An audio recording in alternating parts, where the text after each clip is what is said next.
Shalom saudara yang dikasihi Tuhan, selamat pagi, senang dan bahagia rasanya karena masih bisa menyapa saudara di pagi yang indah ini. Doa dan harapan saya bahwa saudara semua dalam keadaan sehat, dalam keadaan baik, penuh sukacita diberkati Tuhan untuk sepanjang hari ini. Saudaraku yang dikasihi Tuhan, sebelum kita memulai renungan ini, saya ingin mengajak saudara terlebih dahulu berdoa. Mari kita berdoa saudara. Bapa di surga, terima kasih untuk kebaikan Tuhan yang sudah menyertai kami sepanjang malam, juga sudah menganugerahkan kepada kami hari baru pagi ini.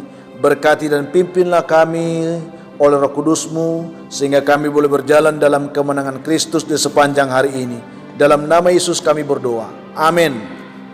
Saudaraku yang dikasihi Tuhan, firman Tuhan yang menjadi renungan kita pada pagi hari ini, saya siapkan dari kitab Mazmur 23 ayat 4, demikian bunyinya. Sekalipun aku berjalan dalam lembah kekelaman, aku tidak takut bahaya, sebab Engkau besertaku. Gadamu dan tongkatmu itulah yang menghibur aku. Demikian jauh pembacaan ini. Topik perenungan kita pada pagi hari ini saudara, aku tidak takut karena Dia Bapakku. Itu yang akan kita renungkan. Konon saudara, di Amerika ada seorang pemain akrobat yang namanya Blondin. Ia biasa mempertunjukkan akrobatnya di tepian jurang Niagara, salah satu jurang terdalam dan berbahaya di Amerika. Dia sengaja membentangkan seutas tali besar di antara kedua sisi jurang tersebut, dan Blondin biasa melakukan pertunjukan di sana dan selalu ditonton oleh ratusan bahkan ribuan orang saudara. Setiap Blondin melakukan aksinya, dia selalu mengundang decak kagum semua penontonnya, sehingga selalu riuh dan penuh dengan sorak-sorai. Sebelum melakukan aksinya saudara, Blondin juga biasa selalu bertanya kepada penontonnya dengan menggunakan pengeras suara yang sudah disediakan. Dia selalu katakan, apakah saudara percaya bahwa saya bisa berlari di atas tali ini? Dan penonton pun selalu menyahutnya, ya kami percaya, karena engkau sudah biasa melakukan itu. Demikian selalu saudara. Lalu ia berlari di atas tali itu dan kembali dengan selamat. Seperti itulah biasanya.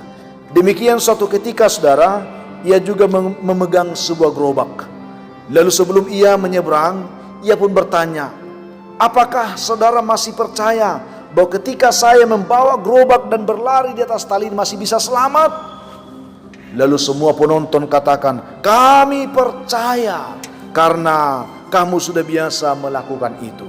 Lalu ia pun berlari membawa gerobak itu pergi dan pulang dengan selamat. Semua orang bertepuk tangan dan bergembira. Lalu dalam aksi berikutnya saudara, Blondin pun bertanya, apakah saudara percaya kalau seseorang naik di atas gerobak ini dan saya bisa membawanya berlari di atas tali ini?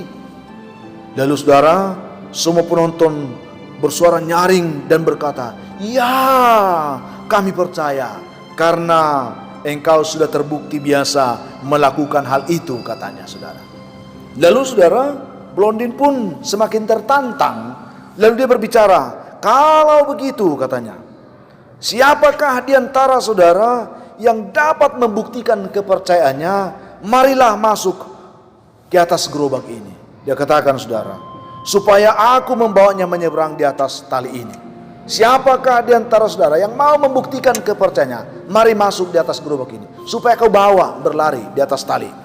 Saudaraku yang dikasihi Tuhan Yesus Kristus, lalu mendengar seruan itu, tiba-tiba semua penonton terdiam saudara, tidak ada yang berani, hening saudara. Seketika itu juga arena itu hening, terdiam, sunyi, sepi, tidak ada suara sedikit pun terdengar di sana. Lalu tiba-tiba seorang anak kecil dengan begitu yakin dia mulai mendekat ke gerobak itu saudara. Disaksikan oleh penonton yang ramai itu. Dia mulai pelan-pelan naik di atas gerobak itu. Dia duduk tenang di atas gerobak itu saudara. Lalu Blondin pun berdiri, mengangkat gerobak itu dan mulai mendorongnya di atas tali itu, dan mulai berlari mendorong di atas tali itu. Melihat itu saudara, ketika Blondin mendorong gerobak itu dan anak di atas gerobak itu berlari di atas tali itu, semua orang menonton itu, mereka menutup mata saudara. Mereka ketakutan saudara, melihat keberanian anak kecil itu untuk naik di atas gerobak berlari dibawa oleh Blondin saudara. Lalu saudara, setelah itu Blondin berlari membawa anak ini dan kembali dengan selamat. Setelah Blondin selamat membawa anak itu kembali, lalu semua orang mulai membuka mata. Semua penonton mulai histeris. Mereka kagum, mereka kegerangan, mereka bersorak mengatakan betapa hebatnya Blondin ini. Saudaraku yang dikasihi Tuhan Yesus Kristus, setelah adegan itu selesai, lalu seorang wartawan mendekati anak tersebut saudara sambil bertanya, apakah kamu tidak takut ketika engkau dibawa di atas gerobak itu nak? Dikatakan saudara, mengapa kamu begitu berani katanya. Lalu secara spontan sang anak ini pun mulai berkata, dia dengan bangga mengatakan saudara, aku tidak takut sedikit pun. Aku tidak gemetar sedikit pun, karena yang membawa gerobak itu adalah ayahku sendiri. Aku tidak takut sedikit pun, karena yang membawa aku dalam gerobak itu adalah Bapakku sendiri. Dia katakan seperti itu saudara. Lalu saudaraku yang kasih Tuhan Yesus Kristus, semua orang terdiam. Ternyata memang benar bahwa anak yang naik di atas gerobak itu adalah anak Blondin sendiri, yang sudah begitu yakin bahwa bapaknya biasa melakukan dan begitu percaya bahwa bapaknya tidak akan mencelakakan dia. Itulah yang terjadi pada saat itu saudara. Saudara yang dikasihi Tuhan Yesus Kristus, tahukah saudara bahwa kita mempunyai Bapa yang penuh dengan kasih? Bukankah kita memanggil Allah itu Bapa kita? Bapa yang maha baik, Bapa yang peduli, Bapa yang penuh kasih, yang selalu mau memperhatikan kehidupan kita, Bapa yang tidak pernah berbuat jahat kepada kita. Kita semua percaya itu saudara. Tetapi seberapa banyakkah di antara kita mau meletakkan hidup kita, mau dipimpin oleh Tuhan, mempercayai Tuhan sepenuhnya, memimpin hidup kita, menuntun kehidupan kita? Ini pertanyaan saudara. Begitu banyaknya orang mau berkata percaya, percaya dan percaya, tetapi iman tanpa tindakan itu saudara, iman yang mati. Baiklah kita seperti anak kecil ini yang tidak terlalu banyak berbicara tentang percaya, tetapi dia begitu yakin, dia begitu tahu persis siapa bapaknya yang dipercayai, sehingga dengan diam-diam dia mau meletakkan hidupnya di atas gerobak itu untuk dituntun oleh bapaknya, dibawa berlari oleh bapaknya, dibawa berjalan oleh bapaknya.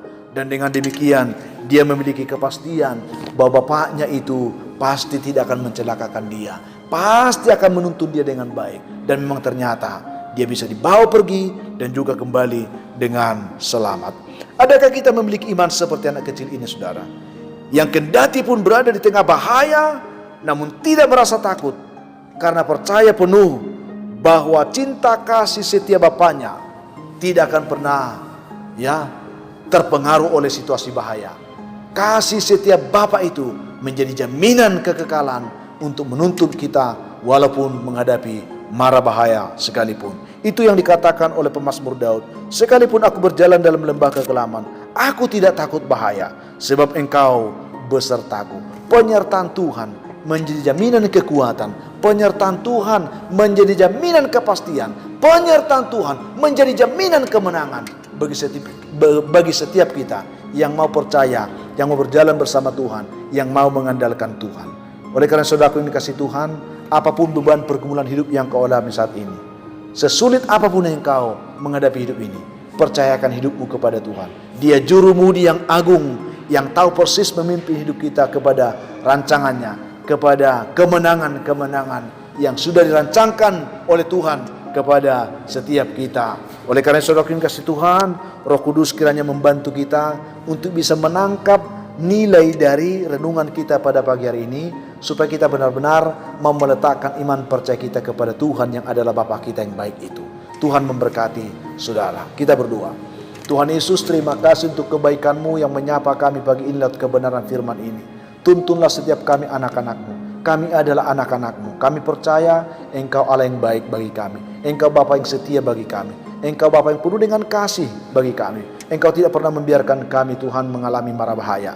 Karena itu kami serahkan hidup kami ke dalam tangan-Mu. Kalaupun saat ini kami mengalami pergumulan beban yang berat, kami percaya Tuhan akan memberikan kami pertolongan, memberikan kami kelegaan. Sehingga yang lemah dikuatkan, yang berbeban berat diberikan kelegaan, yang dalam pergumulan sakit penyakit dimanapun, di rumah maupun di rumah sakit, juga ditolong, disembuhkan dan dipulihkan. Yang sedang terikat dengan kuasa gelap juga dilepaskan. Dan anak-anak-Mu, hamba-hamba-Mu saat ini sedang bergumul untuk mendapatkan pekerjaan, juga diberikan pekerjaan yang baik. Kami doakan anak-anak-Mu Tuhan yang sedang bergumul dalam pendidikan, baik anak-anak kami yang sedang belajar di rumah karena masa pandemik ini, berkati mereka dengan semangat belajar, ataupun anak-anak kami yang sedang bergumul untuk menyelesaikan tahap pendidikan mereka di perguruan tinggi, berkati juga mereka Tuhan. Bahkan hamba doakan anak-anak-Mu yang sedang bergumul untuk mendapatkan jodoh mereka, biarlah mereka juga ditolong, diberkati oleh Tuhan. Yang mengharapkan keturunan juga, biarlah mereka juga mendapatkan sukacita dari Tuhan. Masih banyak anak-anak-Mu yang hari ini mereka mengharapkan pertolongan-Mu. Ulurkan tangan-Mu, berkati mereka semua dalam nama Yesus. Amin.